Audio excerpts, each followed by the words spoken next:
Hi, this is Synthchaser from synthchaser.com and welcome back. In our last video we started the repair of this Oberheim OBXA, which belongs to Matrix, from matrixsynth.com. We took a look at what was going on with it and we found that there was a dead voice, which we solved. It was due to a dead Curtis chip. And we also noticed that the voices were really inconsistent from voice to voice and voices were failing auto-tune. We're going to pick up where we left off last time, and we're going to rebuild the power supply of the synthesizer. We're going to rebuild the voice cards of the synthesizer, and then we're going to calibrate the voice cards and get everything in tune and sounding good. So next we'll be taking the power supply out to service it, and it looks like it's a bit of a mess here because these wires for the MIDI are coming right over the power supply. Also, there's an extra wire, presumably for this adapter that's soldered here onto the one of the filter capacitors I can ground on the capacitor.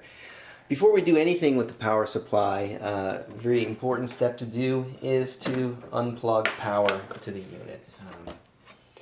So now we're going to remove the power supply first by disconnecting the transformer. Hopefully these MIDI jacks don't prevent us from doing that. And it's snug, but yeah, they're going to be in the way. So we're going to have to take the side panel off. So with the side panel disconnected, I can move that out of the way, and now I can get in to disconnect the transformer. There's 4 connectors here for the pass transistors and voltage regulators that are mounted on a heat sink in the back. So we're going to disconnect those. And there are 4 connectors here that go to the rest of the synthesizer, and we'll disconnect these.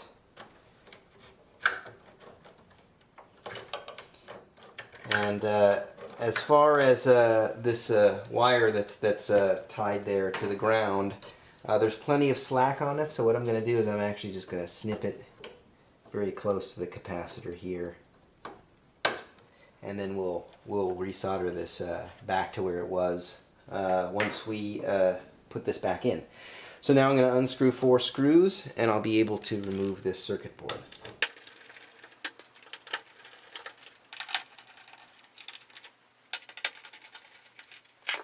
And the power supply will lift right out.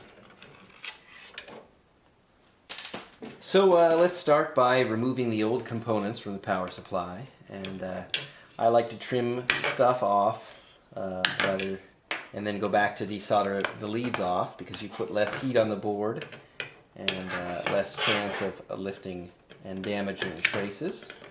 So off come the old filter capacitors.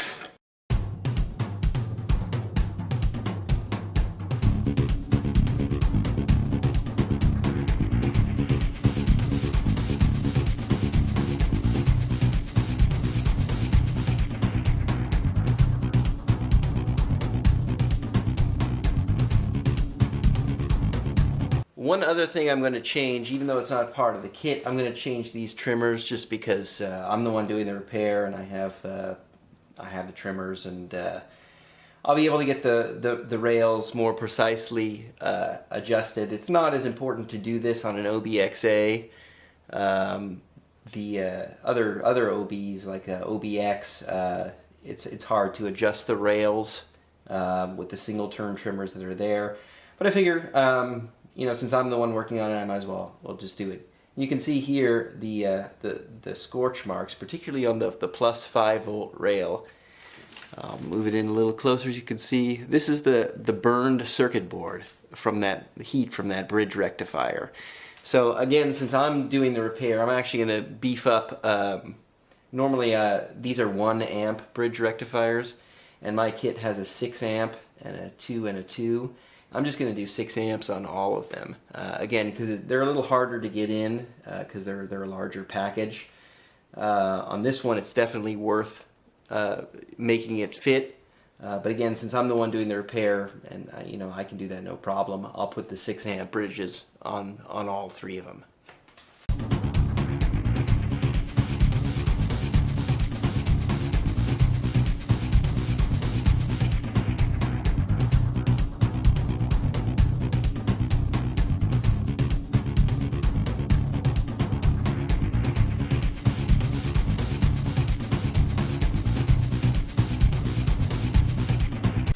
So I put the larger bridge rectifiers in place, now I solder them in.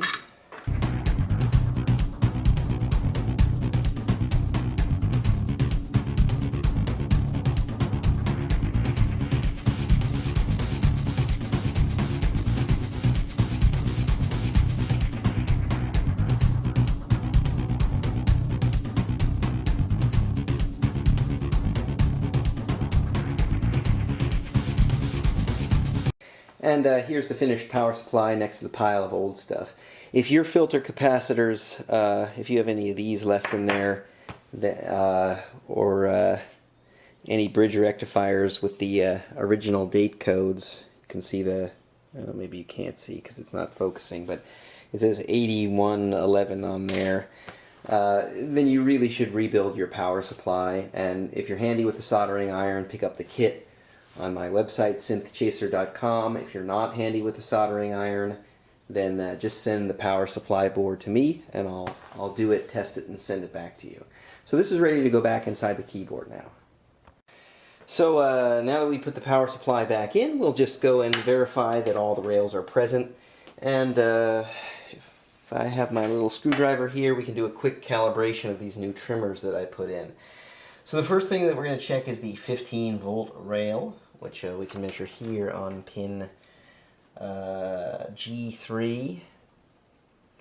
And I'll actually use my little grabber for this side too, so I can have a free hand to adjust the trimmer. So our 15-volt rail's sitting at 14.93, so we can raise that up a little bit. And with this multi-turn trimmer, we get a very precise, just a tad more. I could even put it on high-res mode and probably get it even exactly calibrated there. There we go, right on the nose. Now we'll hop over to the minus 15 rail, which is up here. So that's a minus 15.464. This rail's not adjustable, but that's within tolerance. Next we'll take a look at the minus 5 rail. Actually, let's take a look at the plus 5 rail. So E3. 5.012, which is definitely within spec. That's not adjustable. Now the minus 5 rail is going to be right here on G10. There we go. So that's minus 4.976, and I can adjust it with this trimmer here. So we'll take it down a little bit. And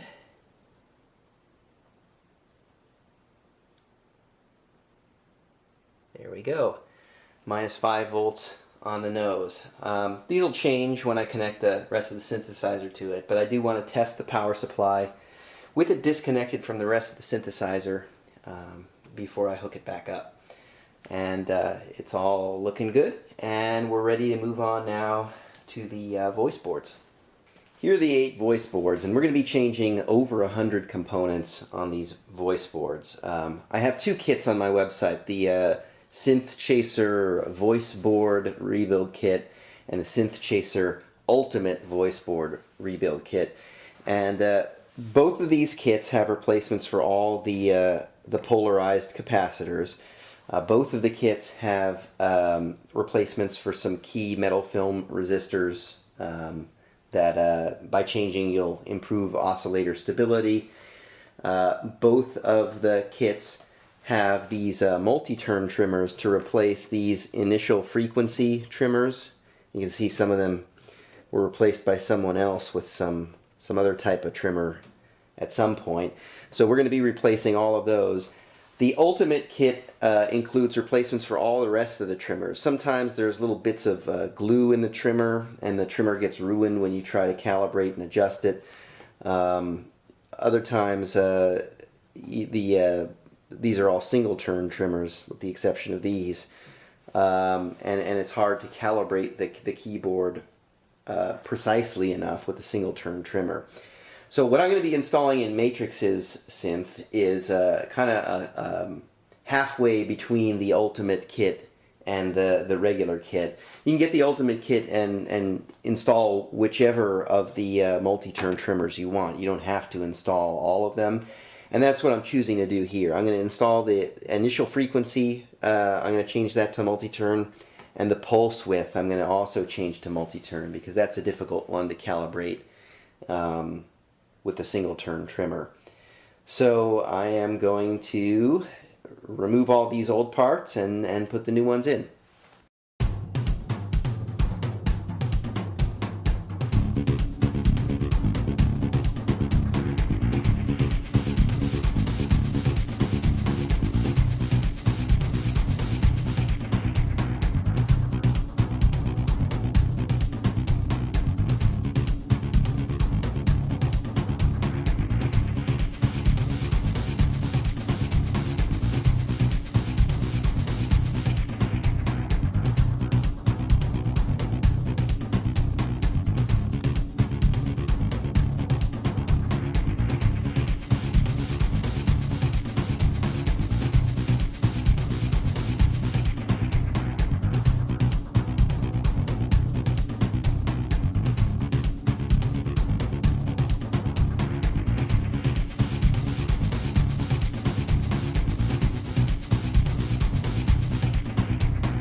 So with the voice cards completed and put back in the keyboard, we're almost ready to turn it on and start calibrating, testing our work and then start calibrating. But we're going to change out this dip switch block and a couple capacitors on this board as well. And then one thing I noticed was the cassette LED seemed to be missing. And when I took a look, if I can show you here, when someone put this board back previously, they bent the LED so it's not showing through the hole. So I'm going to take this board out and reseat it so the LED is visible.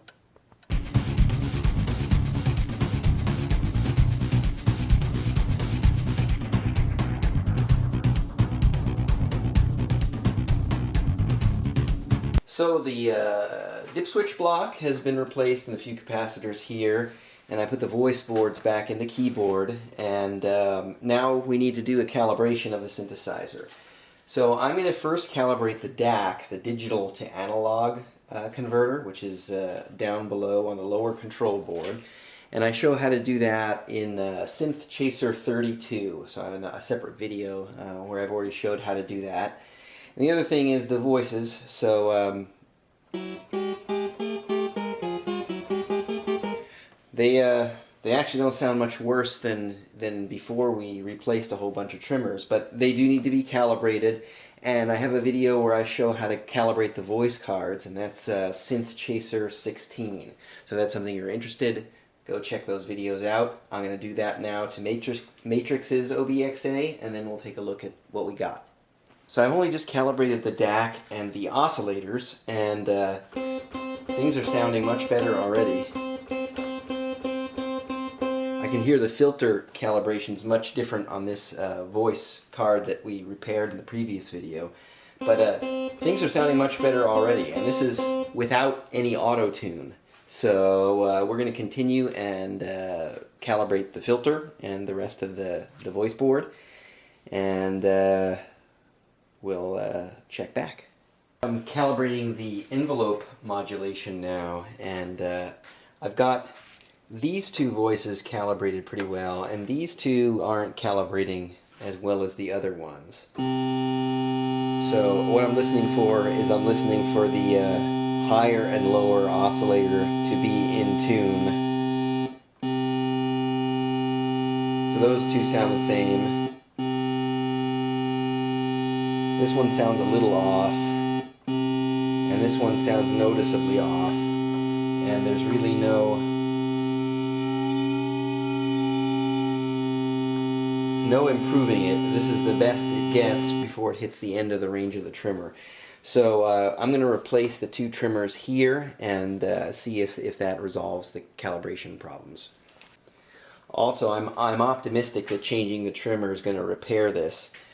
First of all, I've seen this problem before. I think it came up in one of my other videos. But second, we can measure the impedance of these trimmers. So the good ones, I'm measuring across terminals 1 and 3 of the trimmer. I'm getting 339K. The other good one, I'm getting 339K. The one that's a little bit off, I'm getting 307K. We're not measuring resistance per se because this is in circuit. And then the one that's really off is 235K. So we're going to change these trimmers and see if we can get it calibrated. So here's those two trimmers taken out of circuit, and without blocking the display, I'll try to measure the pins 1 to 3 resistance. That's 438K, and that's a 500K trimmer. And the one that looked really bad in circuit is 415K, and again that's a 500K trimmer. So these are pretty significantly off. It's looking more likely that just changing the trimmer is going to resolve this calibration problem. Just as predicted, changing those trimmers corrected the issue with the envelope modulation that we had with these two voice cards. So now they're all calibrated the same.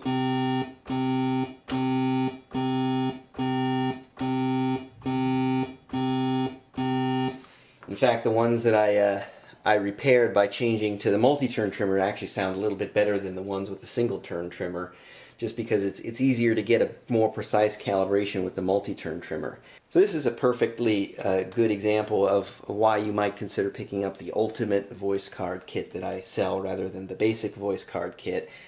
If I had gone and replaced all the trimmers with the multi-turn, I would have eliminated these bad trimmers before they even showed up as a problem during calibration. And if I chose to just selectively install a few, I'd have the trimmer on hand when I ran into the problem. Because it's fairly common for trimmers to go bad on these voice cards. So I'm going to continue and do the envelope modulation calibration on the lower tray. If there's any other bad trimmers or problems during calibration, I'll check back with you. So I did run into more bad modulation trimmers down below. You can hear that one had a big jump, probably because the wiper was parked for a long time on the resistive element, and it damaged it. So I'm just going to go and replace all of these trimmers on all the remaining voice cards in the lower board. So I actually went back and not just changed the ones on the lower board, but I also changed the two that I was able to calibrate on the upper board. I figure if so many of these pots failed, this batch was lousy, and they should just all be replaced. And now they sound really good.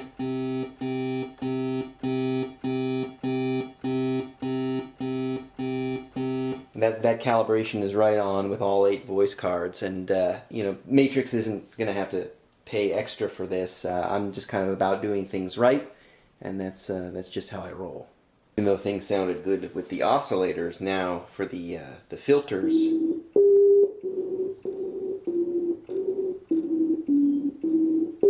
you can hear that the filters definitely still need calibration. This is the patch that I've dialed up to calibrate the filter. So now that the calibration's done, we can turn on the keyboard, and I'll put on a patch here, and we're going to go through all 8 voice cards.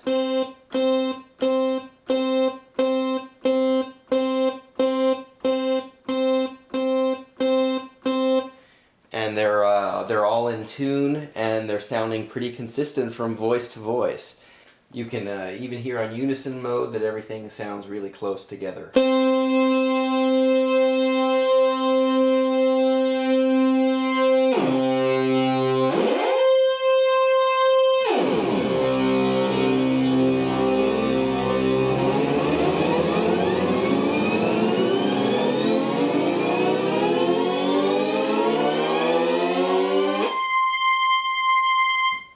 So that's about all the time we have for today. But in this video, we rebuilt the power supply and the voice boards and got the voice boards all calibrated and sounding consistent from voice to voice. And basically, we made this OBXA playable again.